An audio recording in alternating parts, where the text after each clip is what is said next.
Hi, Tim. Hi, Oz. How you doing? Good. I recognize that place.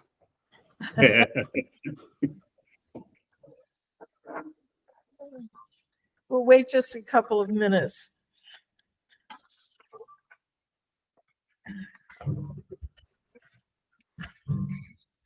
So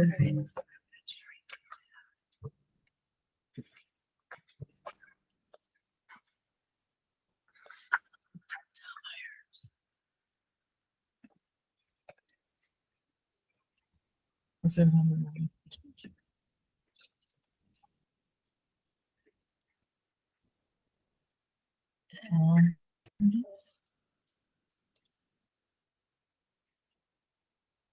and who?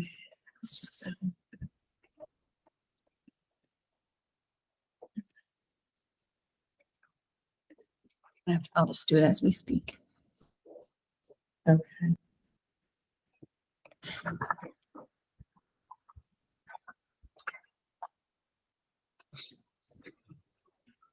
Next.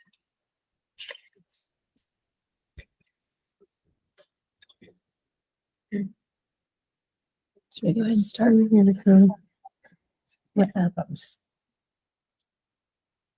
Welcome, everybody. I just want you to hopefully please be patient with me. This is sort of the first big group call I've done with Google Meet. I'm very well versed in Zoom, but not so much in Google Meet. So there may be a few hiccups here, but this will be recorded so that you can see what we've discussed today. And also there'll be minutes, which will include all the reports that you'll see on screen. The reports may be a little small for you to read, so you will have those after this meeting. And with that, we will get started.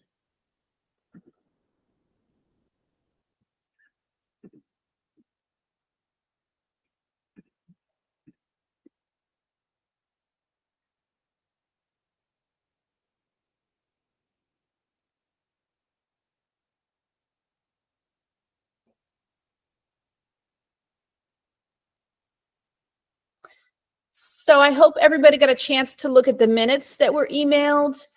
If you didn't, they are on our website and you can take a look at them there, but we will need to have a motion to accept these minutes from last year. So do I have a motion?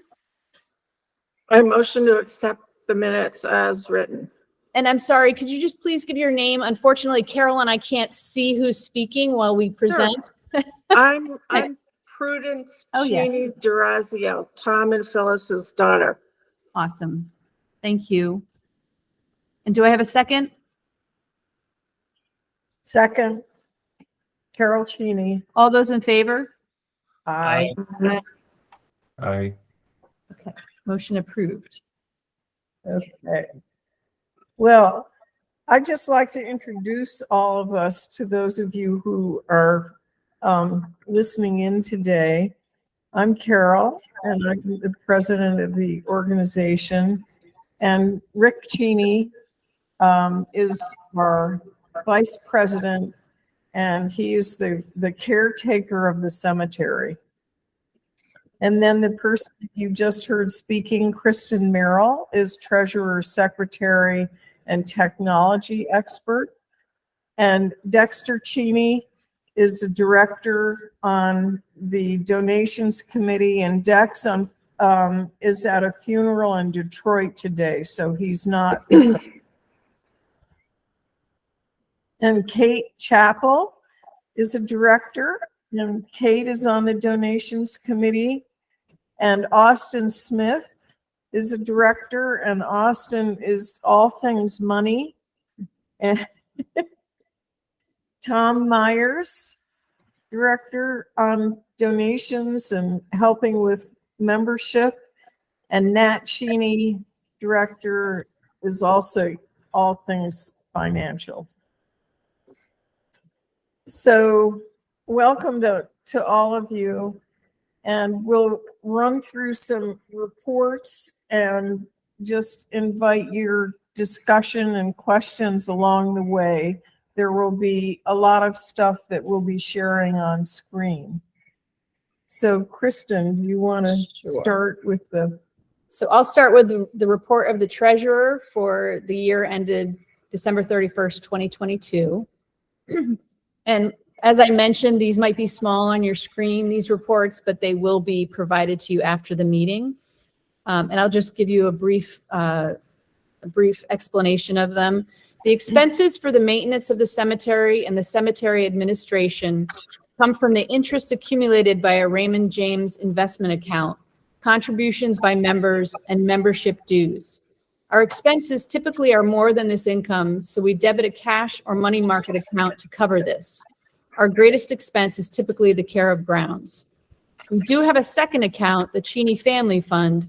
This is a donor-advised fund administered by the Hartford Foundation. This account is the source for the annual donations the Cemetery Association makes to local nonprofits. Carol will report on the donations made in 2022. Our total income in 2022 was $32,616. In 2021, our income was $43,074. Our expenses, the care of grounds and administration, totaled $79,049, and the expenses in 2021 were $85,836.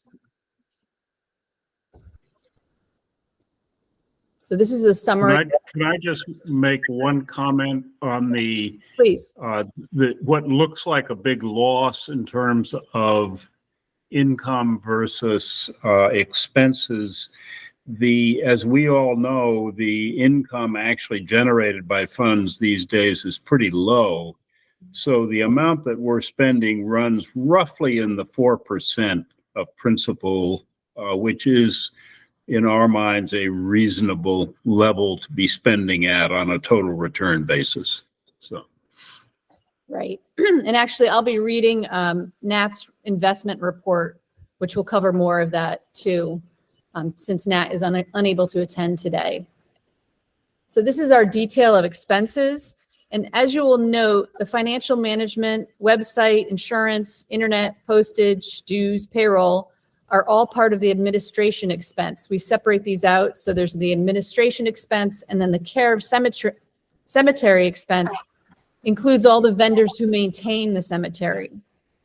Our expenses increase primarily with the additional expense of our website, bank fees, $5,600 for bark drench to protect the hemlocks, and $5,600 to plant 11 new trees. I will make a note that our cemetery expenses were down substantially from our budgeted amount for this year, which will move towards 2024. We'll budget more for things that need to be done, and you'll hear about that from Rick.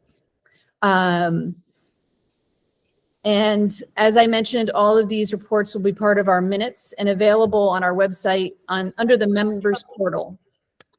Does anybody have any questions? Or if you do, you can feel free to email me questions as well. Okay, we'll move on. And Austin, would you read your audit report, please? I will do that. We have examined the financial records of the Cheney Cemetery Association for the year ending December 31st, 2022, as submitted to the Audit Committee by Kristen Merrill, Secretary Treasurer. This examen includes all payments from the checking account backed by invoices and authorized by Carol Cheney or Richard Cheney. Also examined were all security transactions authorized by Kristen Merrill and executed by Raymond James and Vanguard.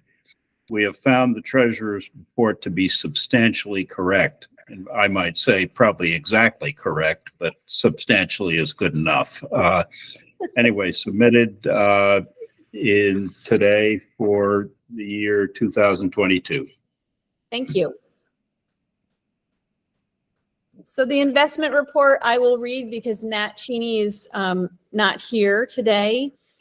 2022 was an extremely difficult year for investors, as for the first time in decades, both equities and fixed income declined, producing losses in value for almost all investors. CCA was not spared, but thanks to our decision to lower our risk profile in late 2021, our losses were less than market indices for 2022. In October 2021, we redirected the bulk of our portfolio away from overweight in individual stocks, professionally managed, more balanced allocation between stocks and bonds invested in index funds. We also created a money market account at Vanguard to provide ready liquidity and further reduce risk exposure. This brought our asset allocation to approximately 60-40, formerly over 80% in stocks. The balanced account at Raymond James experienced a 15.1% decline for the year. This compares to 18.1% decline for the S&P 500 total return index stocks and 13% decline for the Bloomberg US Aggregate Bond Index. Given our asset allocation in the account, we experienced returns after fees quite similar to market returns. Year-end 2022 value of the account was $1,506,600, down from $1,839,400 at the beginning of the year. This change in value includes investment returns, losses, investment management fees of $11,200, and transfers of $56,000 to the CCA operating account.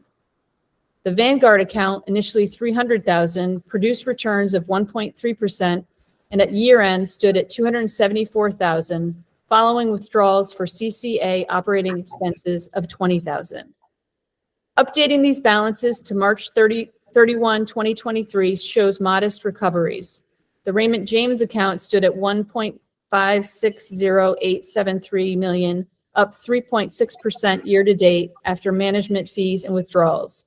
Vanguard stood at $277,233, up 1.2%. So I'm actually going to stop sharing this report for 1 minute because I think that people are trying to come in to this meeting. Let's see. Okay.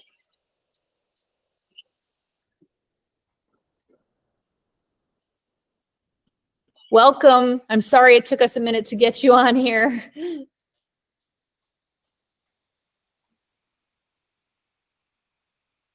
Okay. So I'm going to ask Rick to report on the grounds committee. And while we're listening to him speak, we're going to play a video of the grounds of the cemetery.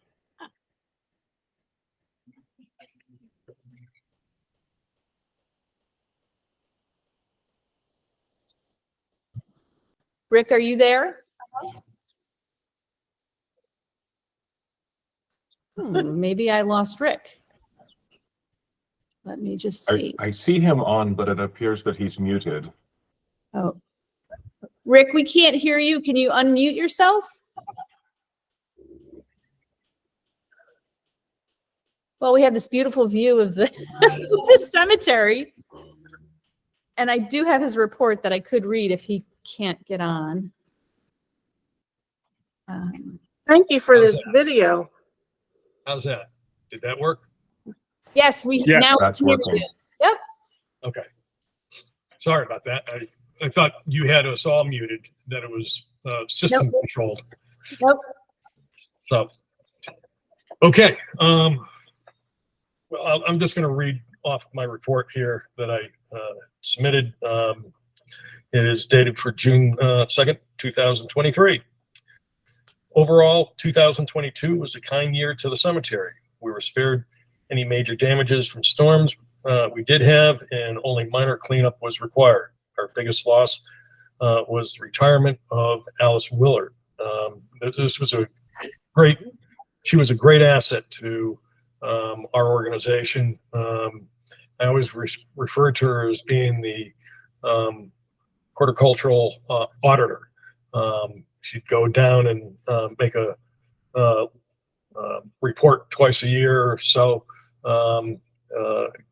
indicating where various things needed to be improved, and we used that as our guideline to go forward, and that was our punch list, shall we say, of things that we needed to take care of. But like all auditors, she wanted absolute pristine, perfect, and we only have a budget for so much, so it was a matter of trying to always match the two together.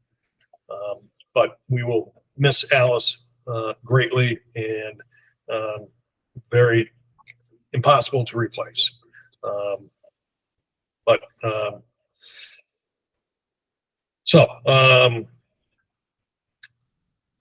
Our contractors continue to have labor shortages, which we're still able to take care of our needs, but that has been a ongoing issue. Due to the warm conditions we were experienced this past winter, we were not able to get berries and berries with Mountain Tree his equipment into the cemetery without causing any damage to the lawn. The good news is we have next year to work on pruning the trees and clearing all the dead branches. The headstone cleaning project I did last year by applying wet and forget, I thought was very successful. I think the stones are improved shape.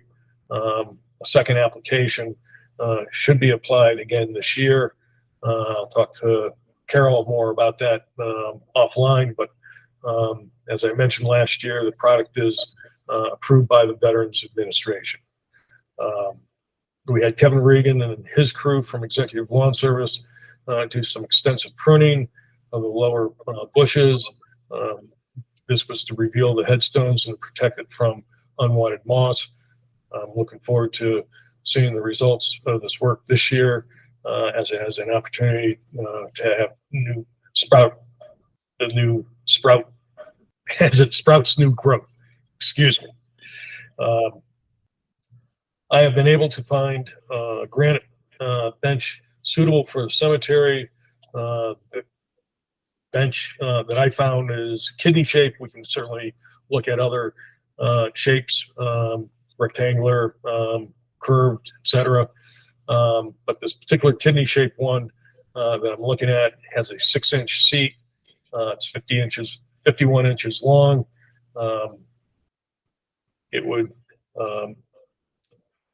I like this one due to the weight. The top alone is 400 pounds and sits on 2 round pedestals. We need to determine color, whether we want to have it sandblast or polish finish, how many of these we would like to place around the cemetery. I would recommend going with, personally, the autumn pink, as it tends to be more of a brick color, and for the purchase of 2 units. We are looking into a brick paver project, which would start at the main entrance gate at the northeast corner and running west parallel to East Center Street to the side that has the narrow portion. The recommendation from Austin Smith to use Gavin historical bricks has turned out to be a very solid lead. I received a sample of 2 different bricks, and they have enough using either brick to complete the project. I had 11 trees planted by Mountain Tree. This included 1 oak, 1 swamp white oak, 2 Norway spruce, 1 hemlock, and 6 Norway spruces. These were planted in the woods parallel to the East Center Street and in the woods to the east side of the cemetery. Both areas have had hemlock and that had suffered from storm damage and required to be removed. I'd like to extend my thanks and appreciation to the fellow grounds committee members, Dexter Cheney, Vice Chair, Carol Cheney.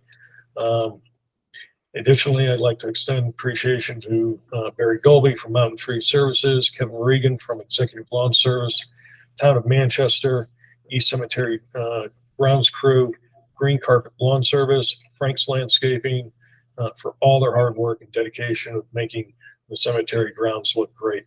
When you have a group of people that love what they're doing and they see the cemetery and they just love the cemetery, what we have down there, and they really take ownership in what they're doing. And it's really great to have people to work with they have that degree of dedication.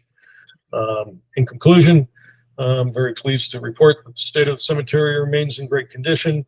Please take time to walk around, and if you see anything of concern, please feel free to give me a call, and we will take care of it. That is my report. Thanks, Rick. Great report. Thank you. We will, I'll get more information on the benches and on the pavers, and we will move forward. And again, with pavers, we'll try to get a landscape architectural drawing of what we're looking at doing for that. Thank you. Excellent. Now we get to the fun part. It's nice for our family to continue to be philanthropic and to be a visible entity in the town of Manchester, which is celebrating its 200th anniversary this year. So we have a donor advised fund at the Hartford Foundation for Public Giving.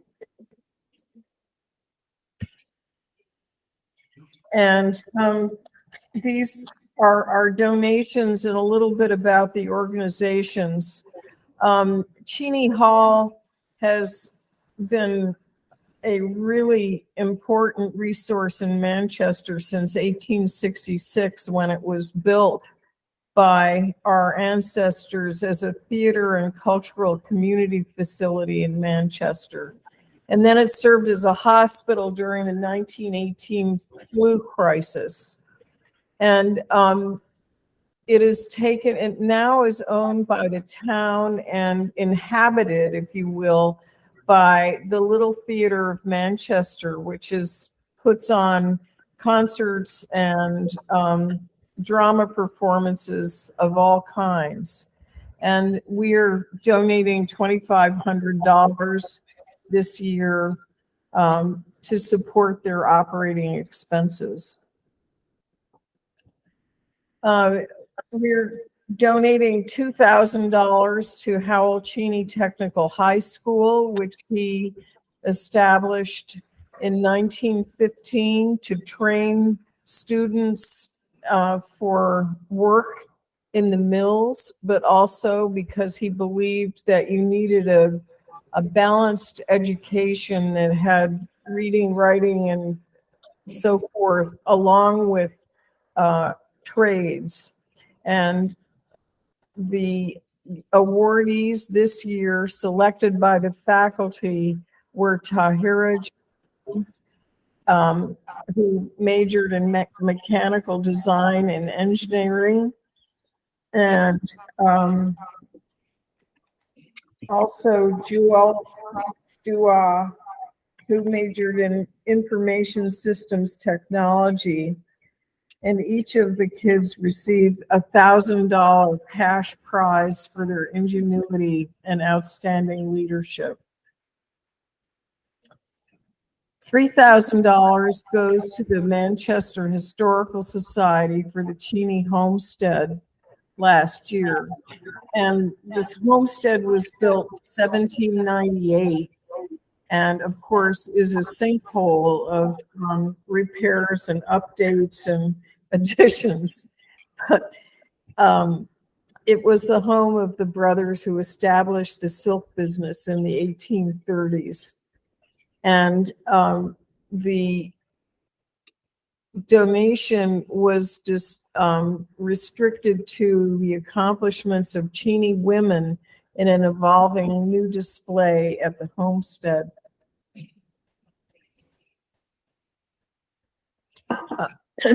$2,500 to the Hartford Artisans Weaving Center, which is a supportive and creative community that promotes, preserves, and teaches the craft of hand weaving. And it holds classes and demonstrations in Hartford and Manchester at the History Center, which is the old Cheney Mechanics building, and at the homestead. Mary Cheney, who is director Kate Cheney Chapel's mother, was a founder of the Hartford Artisans Weaving Center. So we gave $3,500 to Mary Cheney Library for their one book program, which they run every other year. And Mary Cheney was the daughter of Frank and Susan Cushing Cheney. Frank was one of the original 8 brothers and a founder of the silk business. And Mary was one of Manchester's foremost women and helped establish and maintain the library named for her. The community building event, held every other year, as I mentioned, has attracted hundreds of townspeople in the past. And authors have included Earl Lee Brown, author of The Promise, and funds covered the author's cost and purchased copies of the selected book. $5,000 went to Manchester Community College for the Cheney Scholarship, and the directors established a scholarship in honor of John Sutherland some years ago. He was a professor of business and an expert on Cheney Brothers.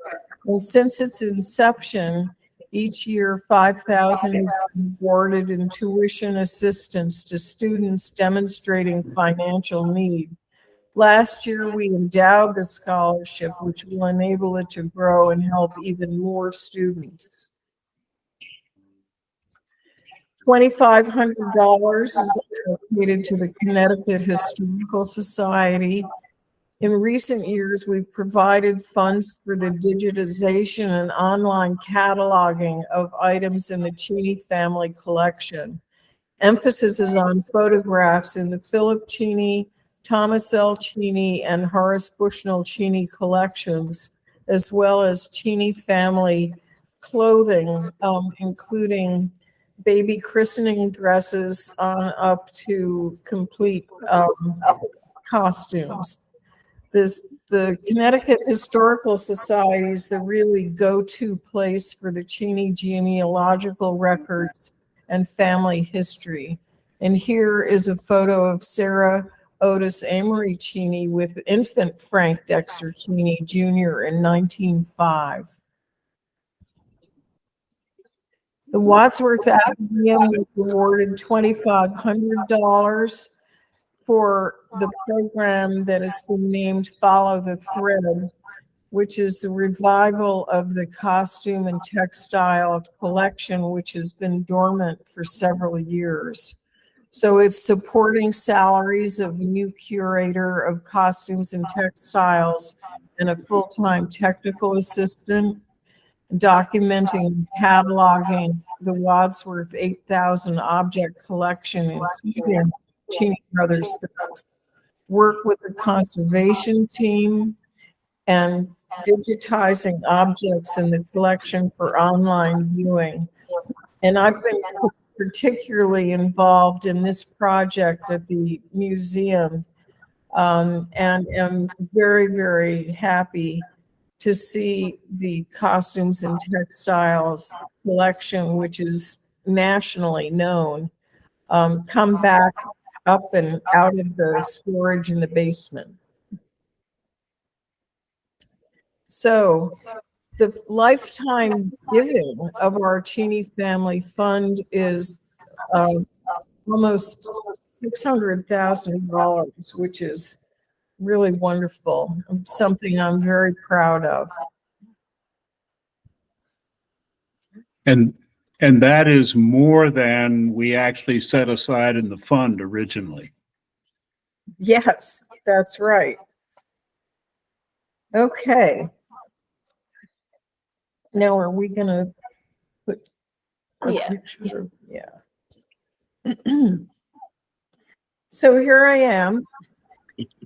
And I would like to say that as the generations process through time, family members and memories and ties to Manchester and the origins of Cheney Brothers silk manufacturers have inevitably begun to fade into history. In order to provide a modern means of keeping the window open to our past and enabling our far-flung family members to communicate with one another, we began work on a website in 2021, which we proudly launched in July 2022. www.cheneyancestry.org has two sections: a public component that provides general information on the Cheney Cemetery, family, and Cheney brothers, and a family members only section for which you need a username and password. Kristen can help you set up the login. A link in the members only section directs you to ancestry.com for access to the very detailed Cheney family tree with one more step. And that family tree was digitized from a hand manually prepared tree by the genealogist that we had working with us, Ted Little. Ancestry.com will direct you to set up a free account, free, I underline, and then you will be able to explore 14 generations of Cheneys descended from George and Electa Woodbridge Cheney, the original occupants of the Cheney homestead in Manchester, and now at rest in our cemetery. We also have established accounts on Facebook and Instagram and are always looking for interesting tidbits to post for our family members. So here's a brief summary of activity on the website since it was launched last July. It's a good start, but we're hoping for expanded usage going forward. We think you'll enjoy all there is to look at and welcome your feedback and content and additions. 24 family members have created logins for the member area, and 17 who have login information have not yet visited the member area. There have been 244 clicks, 7,390 total impressions, which are 3.3% of impressions that resulted in a click. About the Cheney family section has the highest clicks at 163. 9 people follow our Facebook page. We've done 16 posts, and Instagram has 12 followers, and we have done 12 posts. Our goal is to grow interest and participation in the Family Association now that we are recovering from the challenges of 3 years of isolation and changing priorities. The website provides an important tool for encouraging involvement in our association. And we're wondering, is there a family reunion in our future? That would be nice to contemplate. It's been since 2016.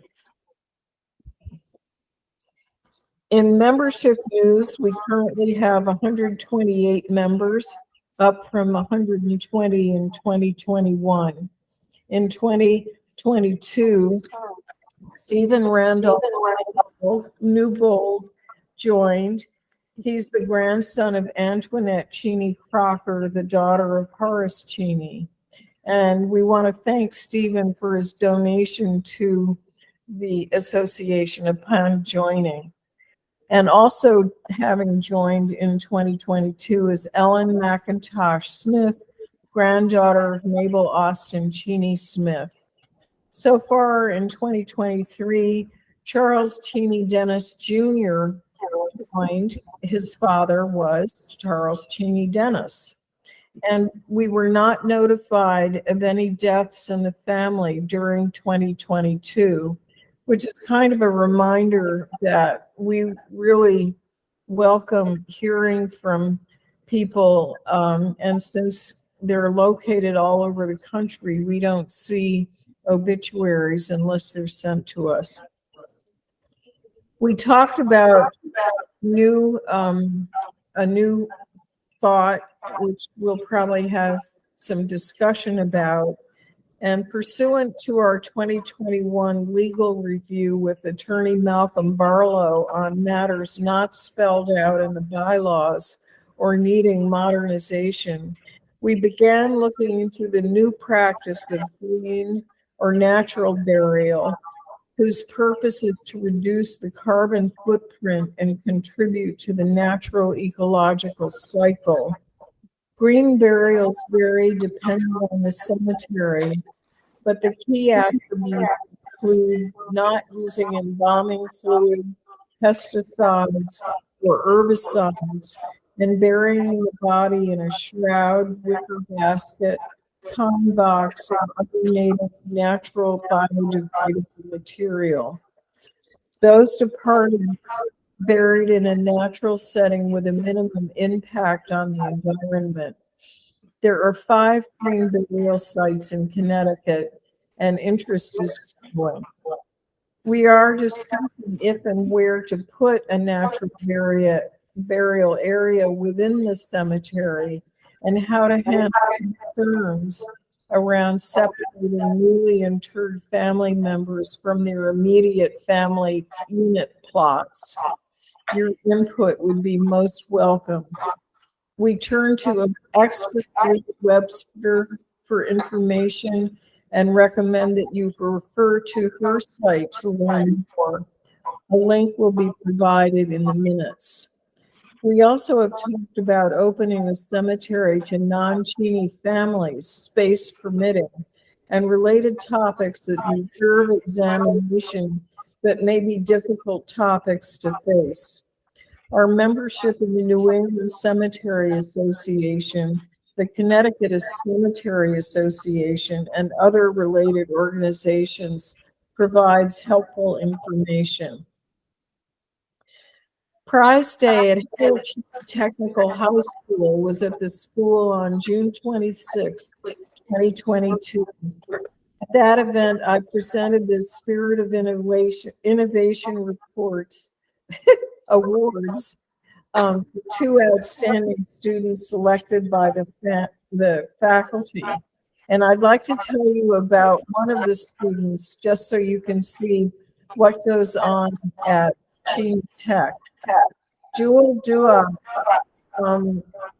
was majored in information systems technology. And some of Joel's production accomplishments include creating a model traffic light, developing a quiz app using JavaScript, creating a virtual machine, and configuring the 3D printer in information technology to create rewards for the Cheney Tech car show. Joel was a member of the student council for 4 years and currently vice president in his senior year. And some of his favorite activities that he helped to coordinate were Olympic Day and senior prom. And in addition, Joel has participated in Skills USA since his freshman year and volunteered at after-school events for parents and families.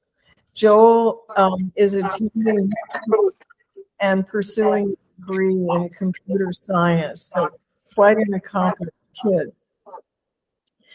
Alice Hill, who is our landscape consultant for the last 2 decades, offering her expertise in plant and tree selection and placement, treating for disease, and working out weeding plans for the cemetery, retired, as reported by Rick Cheney. We will miss her on our walk-arounds of the cemetery and her thoughtful follow-ups.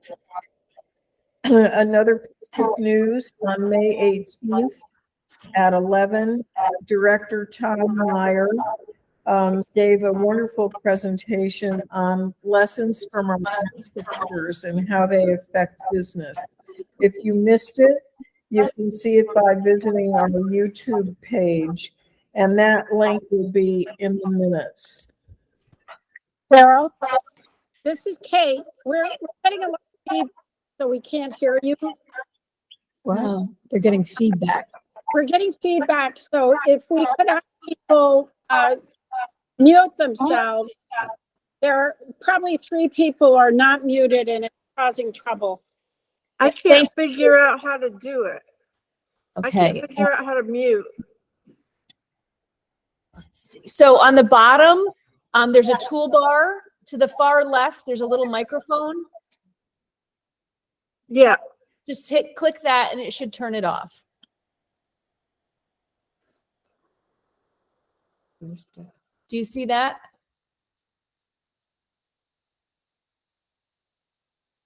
Okay, it sounds so much better. Thank you very much. So, concerning our philanthropic activities, Chris and I met with our Hartford Foundation program manager, Betty Ann Grady, on 2 occasions to discuss management of our donor-advised Cheney Family Fund and to talk about planning ahead for succession of Cheney Cemetery Association administration as I get closer to retirement. More recently, we discussed the possibility of transferring monies from the operations endowment to the family fund to increase our philanthropic reach. But after thoughtful deliberation and number crunching, the directors voted down this idea. Growth of the Cheney Family Fund will come through new gifts from interested family members. And speaking of philanthropy, the Connecticut Historical Society devoted a full page in their annual report to the Cheney Family Fund and the Cheney Cemetery Association's many years of supporting the museum. And I said more about that in the donations report. On September 26, 2022, we held the annual meeting by Zoom, since this seems the best way to attract attendees. Per custom, the directors met at 10 o'clock, followed by the members' annual meeting, but unfortunately not a single member logged in. This was a first. As we pondered the extreme drop-off in attendance, we thought about the long-range ill effects of the pandemic, and we looked again at the bylaws which call for the annual meeting to take place in May or June. So we have moved the meeting here, and we're so glad to see many of you joining in today. Thanks go out to the board of directors for their help and advice during 2022. We had a busy year attending to the needs of the cemetery grounds and stones and keeping a close eye on finances during these turbulent times for the market. Having Zoom as a means of getting together meant that we were able to stay in touch and conduct our business virtually. And a special thank you to Kristen, who has been elected as a full-fledged board member, for her ongoing support during our migration to online communication. We meet once a week to tend to Cheney Cemetery Association business, which includes lots of interesting conversations with members, and are here to answer requests and provide information. We hope you'll be in touch, and we would love to hear from you. And that concludes my report. And so I think that we can adjourn the meeting and we can have an open discussion. I don't know if anybody has any questions or comments. I would love for people to introduce themselves. Yeah, it would be great if people could introduce themselves, since some of you we haven't seen in a long time. I think you do it. Just call it out, Kristen. Can you hear me? Yeah. Yes. Hi. Yeah, I'm sorry I was late. I had trouble logging in, but I'm Dexter Cheney. I'm on the grounds committee, but I must say I don't really do much, and I'm sorry about that. And give a little information about where you are, where you live. Oh, I'm in Collinsville, Connecticut, just northwest Connecticut. I'm an arborist, and I own a tree service there. with my wife, Sarah, and together we have 4 kids, but they're all out of the house pretty much. So we have a big house and a dog. Thank you. Thanks, Jack. So Carol, you had asked me about the green burial, and I did read about it a little bit. I'm sort of wondering the logistics of that in an established cemetery, and would we separate that from the plots and make it a separate area, or is there any thought on that?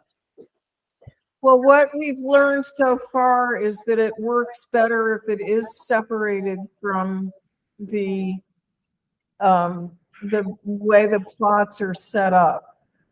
And it's tricky because you need to avoid bumping into tree roots and so on. But I can maybe put together a summary of what we've learned.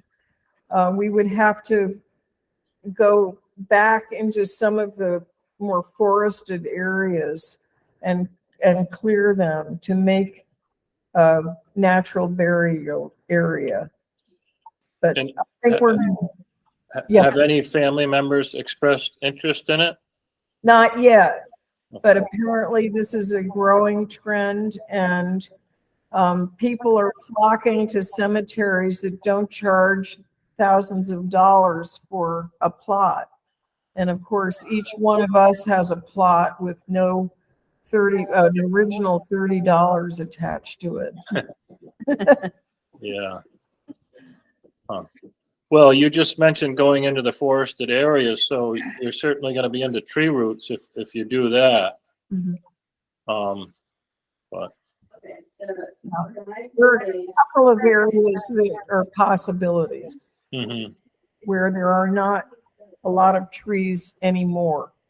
But that this is a brand new topic, and we're certainly delving into all of the issues and elements. Kim, do you want to introduce yourself? Me? Yeah. Tim Smith. I am the grandson of Mabel Cheney, and Austin is my uncle.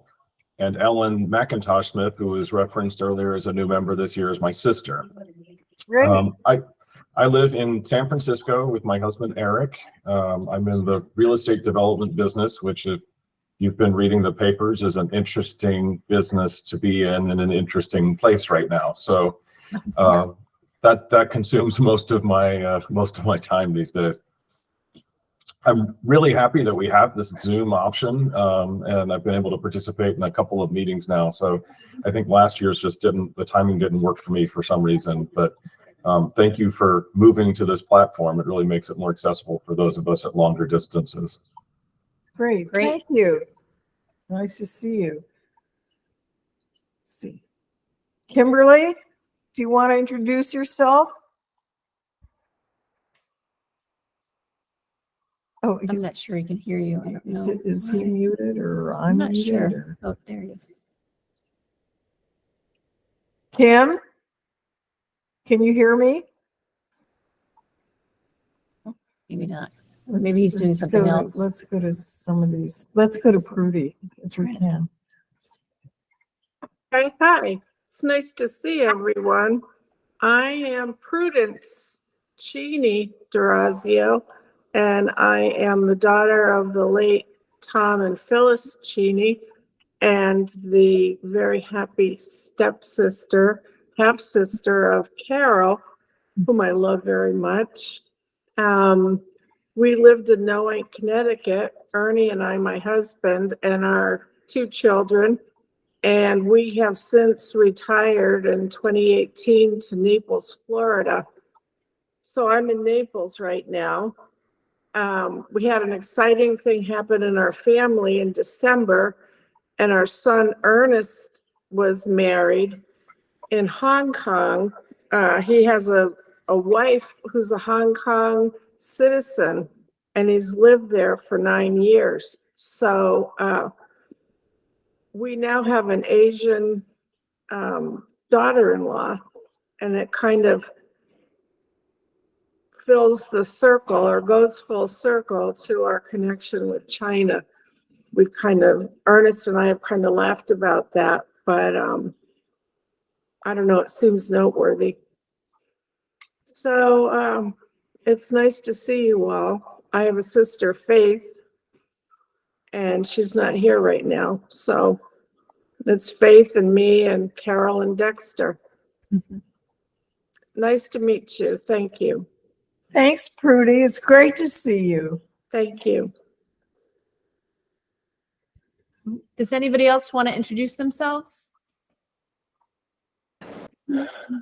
Hi, I'm Kate Cheney Chapel. I'm here in Maine in my studio on the Presumpscot River. And Tom and I live in Kennebunk, and we are retired, have been retired from Tom's of Maine. We have 5 children and 11 grandchildren. And most of them are around us in Maine, which is delightful, although our daughter Eliza has moved to South Carolina recently with her 3 children. So very glad to be part of this. I have been serving as a director for quite a while, but I really appreciate all the work that our forebears have done in setting up this association, including my mother, Mary Cheney, and my father, George Wells Cheney Jr. Thank you. Yeah.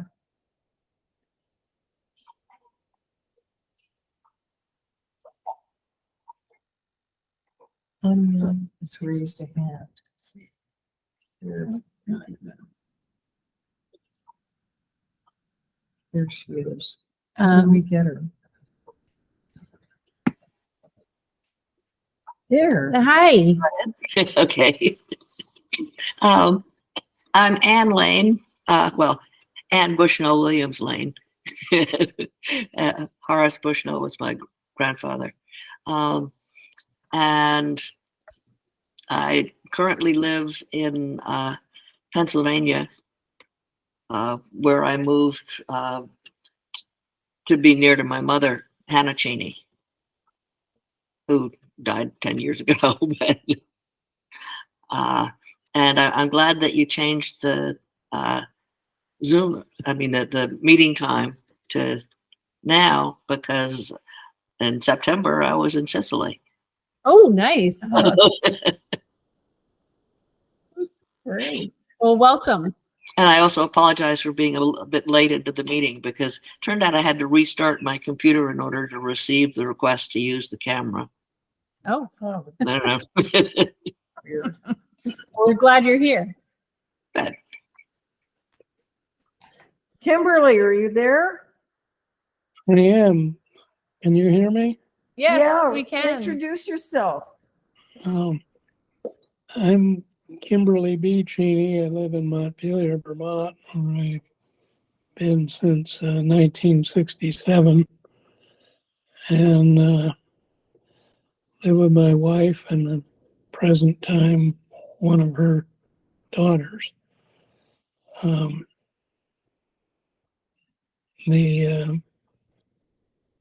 My Cheney kids, there's one in Virginia, one in New Jersey, and the really smart one lives in Vermont.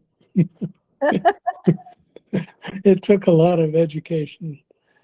And I'm sorry I lost you for some time. Somehow the sound went out, and I'm not familiar with this program. And Kristen, I have this question that probably you don't know the answer to, but I'm always curious if there's any connection with Uncle Dick Cheney and cousin Liz Cheney, who are so much in the news these days. She mentioned a grandfather who was in the Civil War. But when we talked about this online some time ago, you said you couldn't find any ancestral connections. is, I think Carol did some research on that. Yeah, we have not found a connection back to the original George and Electa, which is 14 generations ago. oh, okay. There were some Cheneys who came to Massachusetts but did not then migrate down to Connecticut. And so I think that we are not related. Yeah.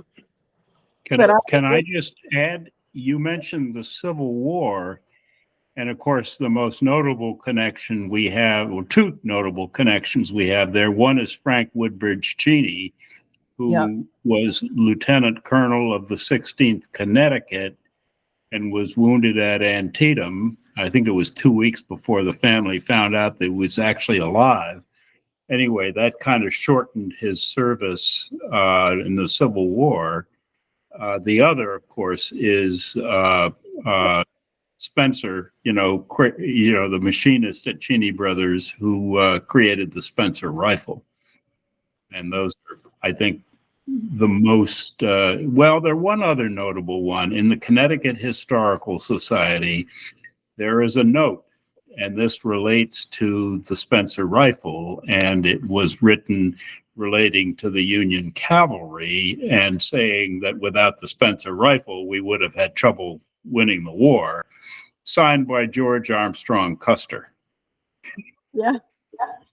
Could I just follow up on that? I was curious about the Spencer rifle, and I did a fair amount of research in it. And that led me to Gettysburg, where, of course, the rifle was decisive because it prevented J.E.B. Stuart from getting behind the enemy lines, which is to say the Union lines, and led to the disaster of Pickett's charge. So I followed that up, and I read some histories of Stuart. He was killed after Gettysburg, and his commanders say he was killed by a Spencer rifle with a shot of approximately a mile away. And so I was going to write something about the decisiveness of the rifle, and I found a history, I hate to say it, a rebel history that said Stuart was killed by a Yankee with a pistol. And there was a infant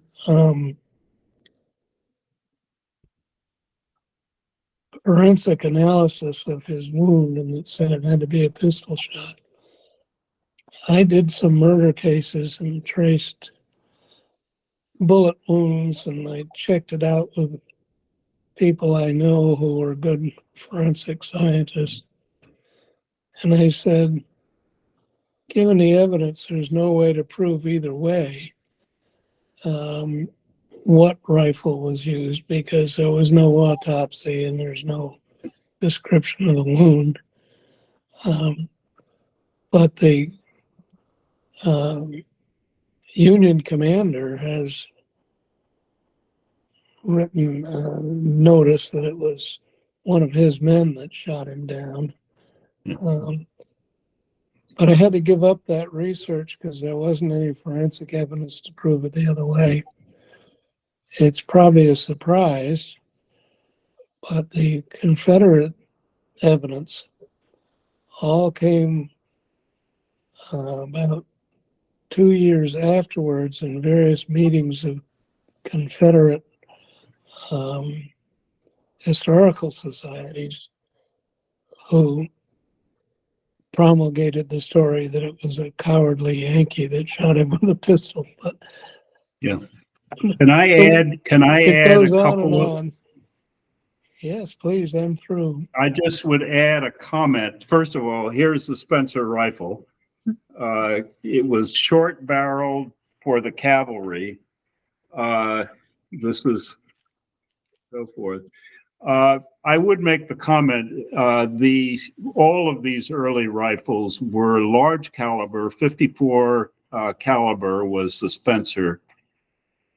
They were relatively low muzzle velocity weapons. So there's no way that a Spencer rifle's bullet would travel for a mile. I mean, it just doesn't have the muzzle velocity to do that. So it might have been killed with a Spencer rifle, but it would be at considerably closer range than that to be effective. Well, it could be a later model too, which I think it was. Well, they were all the Spencers were pretty low velocity, muzzle velocity in terms of the bullet. So. Okay, well, we'll factor that into the story. Right. I looked into that and Just for those of you who don't know, the Spencer loaded, you put one bullet in the chamber, and then you loaded 5 more, and it loaded through the stock, the back of the stock right here. So very effective weapon. And it really turned the cavalry war upside down, because the Union cavalry had the Spencer, and the Confederate cavalry that had been so effective early in the war was just decimated because of the difference in firepower. Yeah. That I agree with your research on that. It certainly saved Gettysburg. Oh my God! Well, If I could add of course, at Gettysburg, Stuart made his one big mistake in the war, which was disappeared and was out of touch for 2 days with Lee, wandering around outside of the line. So he wasn't able to provide the reconnaissance support that Lee needed. So if Stuart made one great mistake in his Civil War career, that was it.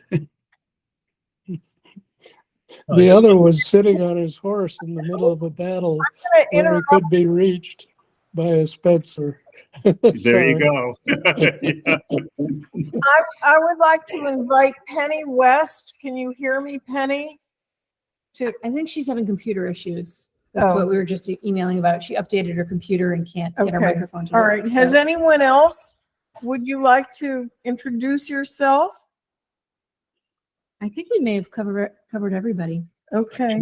I would like to chime in and just add a couple of comments, because I just, while I was on vacation, just read Silk and Guns, or Guns, yeah, Silk and Guns, which was a fantastic book. But they did talk about, I had always heard about Spencer rifle holding 5 in the stock. They talked about it holding 6 plus 1 in the chamber, so 7. And they were saying that the